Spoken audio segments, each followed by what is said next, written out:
Faarfannaa fi faarfattoota har'aa. Faarfannaan daandii nuti ittiin Waaqayyoof hooqubaa dhiyeessinu keessaa isa hangafaati. Sababiin isaa jechoota keenya toora galan yookaan walaloo fi qooqni bareedaan yookaan yeedaloon keenya meeshaa ribuu qabu muuziqaan dabaalamanii waan dhiyaataniif qalbii uumamaa hawwachuu danda'u. Akkasuma Waaqayyos ittiin waaqeffama. Faarfannaan Waaqayyoof dhiyaatu Waaqarratti jalqabamee lafarratti itti fufee har'as qulqulloonni Waaqarratti Waaqayyoon ni faarfatu, boris bara baraanis itti fufee Waaqayyoof ni dhiyaata. Waa'ee faarfannaa haasa'uu barbaadee utuu hin taane waa'ee faarfannaa keenyaa har'aa fi faarfattoota keenya har'aa irraa waa xiqqoo dubbachuufani. Faarfannaan duris har'as faarfatamaa jira. Hamma dhugaa fi hafuuraan ta'etti Waaqayyo faarfannaa keenya isa kaleessaa fudhatee isa har'aa hin balfu. Dhugaan jiru garuu akki faarfannaa keenyaa Waaqayyoon duratti foolii adda addaa itti kennisiisa. Yeroo baay'ee mammaaksa faarfannaan duratti hafe jedhu mammaakaa oolla. Lakkii kaleessa duwwaa miti faarfannaan foolii gaarii qabu har'allee faarfatamaa jira. Yeroo durii faarfannaan namoota qubaan lakkaa'amaniin waan faarfatamuuf hundumti isaa waan qaawwa hin qabne nutti fakkaata. Har'a immoo namoota danuun waan faarfatamuuf kan dhaggeeffannee dhiifnu wallaallee maqaa irra tuuluutti guddanne. Dhugaan hin haalamne garuu faarfannaa durii fi ammaa jidduu garaagarummaan ni jiraata. Faarfannaan durii madda kadhataa fi naamusaa keessaa burqudha. Kan har'aa hedduun isaa garuu beekamtii fi madda galii handhuura godhateetudha. Gaafa akkas jennu faarfattoota keenya har'aa hunda isaaniitu faarfannaa beekamtii fi madda galii godhate jechuu miti. Kanneen Waaqayyo kennaa addaa kan kanaan dura argamee hin beekne keessa isaanii guutee ittiin eebbanuuf ta'aa jirus danuudha. Faarfattoota keenya boodanaa ka'an maqaa eeruus yoon baadhee gariin isaanii kennaa ajaa'ibaa hafuurri qulqulluun ittiin isaan muudeen waldaa kiristaanaa fi bu'aa ta'aa jiru. Sagaleen akka dammaa mi'aawu walaloon hanga har'aa gurraan dhageenyee hin beekne afaanuma keenya kana nutti ittiin dubbannees ta'ee dhageenyee hin beekne hedduu gola seenaa keessaa as fidanii ittiin waldaaf maayii baasaa jiru. Waaqayyos karaa isaanii hedduu nu eebbisuutti jira. Haa ta'uutii dogoggora muraasa faarfannaa isaanii keessaa mul'atuuf kennaa isaanii utuu irratti agarruu dhugaa moggaatti dhiifnee dhagaa itti guurruu waa'u. Firoota ko kennaan lama hin jiru tokkuma. Waaqayyo ganamuma kennaa si keessa kaa'a. Hafuurri qulqulluun ammoo kennaa ganamaa sana akka isaaf dhimma baasutti bocatee ittiin waldaa kiristaanaaf bu'aa dhaaba. Kanaaf faarfattoota keenya kennamsa hafuura kanaa qaban hanqina isaanii hamma danda'amaa ta'etti bifa ilaafilame ta'een itti agarsiisuun caalaatti waldaa kiristaanaaf waan dhimma baasu akka isaan hojjetan jajjabeessuudha malee cabsuun hin taatu.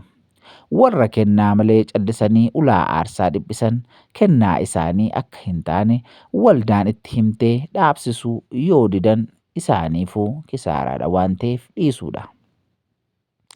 Akka kootti dogoggorri muraasni ani faarfattoota keenya kennaa faarfannaa sirrii qaban muraasa irratti argaa jiru tokko rakkoo itti fayyadama jechootaati yookaan immoo problems with word usage.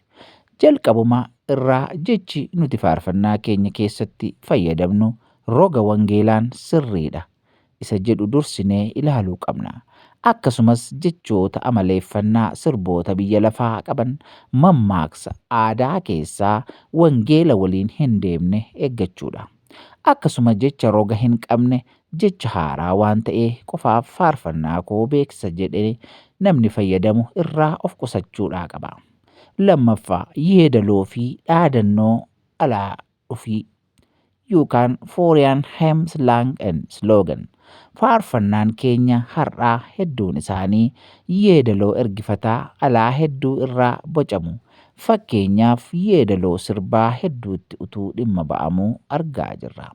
Faarfannaan garuu kennamsa olii waan ta'eef yeedaloo ofii isaa kan Hafuurri Qulqulluun ittiin nu guutu qaba. Akkasuma walaloo fi dhaadannoo alaa dhufaa kan warri biyya lafaa itti dhimma ba'an faarfannaa keenyatti fuula hin taane nu jalaa godha. Inni sadaffaan akkaataa shubbisaa yookaan dance style. Yeroo baay'ee akka shubbisaa faarfannaa keenya irraa mul'atu adaba qabaachuutii qaba. Utaalleetuma miira keenyaan wallaaquu hin qabu. Dhiichisaa fi ragada biyya lafaarraa utuu bilisa ta'ee yookaan bilisa ba'ee akkaan foolii gaarii godhata. Keessumaa akkaataan shubbisa faarfannaa keenya har'aa sirba biyya lafaa wajjin garaagarummaa tokko hin qabu. Kun ammoo miira dhuunfaa keenyaan utubamnee miira hafuuraa ukkaamsuu fi hojii bilaashaatti ifaajuudha. Mucaa garee shubbisaa faarfannaa keessa turte tokkotu bara tokko dhimma shubbisaa kana irratti ani waa katabnaan keessaan seentee shubbisa isa bara durii seexana nurkaa fudhate dhaloonni har'aa harkaa deebifannee callisinaan jette. Dhiiraa fi dhalaan walitti sirbaa seexana harkaa deebifanne jetti. Dhugaatti seexana harkaa liqeeffanne yoo jette ni salphataaf ture. Arfaffaa akeeka faarfannaa keenya yookaan intention. Faarfannaan keenya galii ittiin jiraannu godhachuu caalaa daandii ittiin Waaqayyoof waa kenninu nuuf ta'uu qaba. Gaafa faarfannaa hojjechuuf kaanu yuutuubii kiyyan ittiin guddifadhee achii maallaqan ittiin argadhaa akeektu jedhu qabna taanaan deemsa sirriirra hin jirru. Ani hojii natti kenname dhugaa fi hafuuraan nan hojjedha. Hojichaan ammoo akeekni Waaqayyoo haa raawwatamu yoo jenne innuu ofiin beekee waan nu barbaachisu nuuf guuta. Isaan kana qixa wangeelli nu qajeelchuun bifa eeggannaa qabuun yoo itti dhimma baane faarfannaa keenyatti foolii gaarii gochuu dandeenya. Dogoggorri nuyi warra dhaggeeffatoota biraa jiroo maalidha dogoggorri isaanii? Tokkoffaa akka faarfannaa durii ta'uu dide jechuu hin qabnu. Maaliif akka faarfannaa durii ta'aa kan durii irraa amma teknooloojii gaariin waan jiruuf carraa argametti dhimma baanee muuziqaa bareedaa fi suur sagalee gaariin dabaallee yoo hojjenne Waaqayyoon gammachiisa malee waan mufachiisu hin qabu. Faarfattoota durii irraa waan barannu qabnaa eeyyee qabna. Akka kadhataa fi jireenya qulqullummaa isaan irraa baranna. Lammaffaa beekamtii fi maallaqaaf jettee sirbiti jenna. Lakkii kana faarfattoota keenya hundatu godha miti.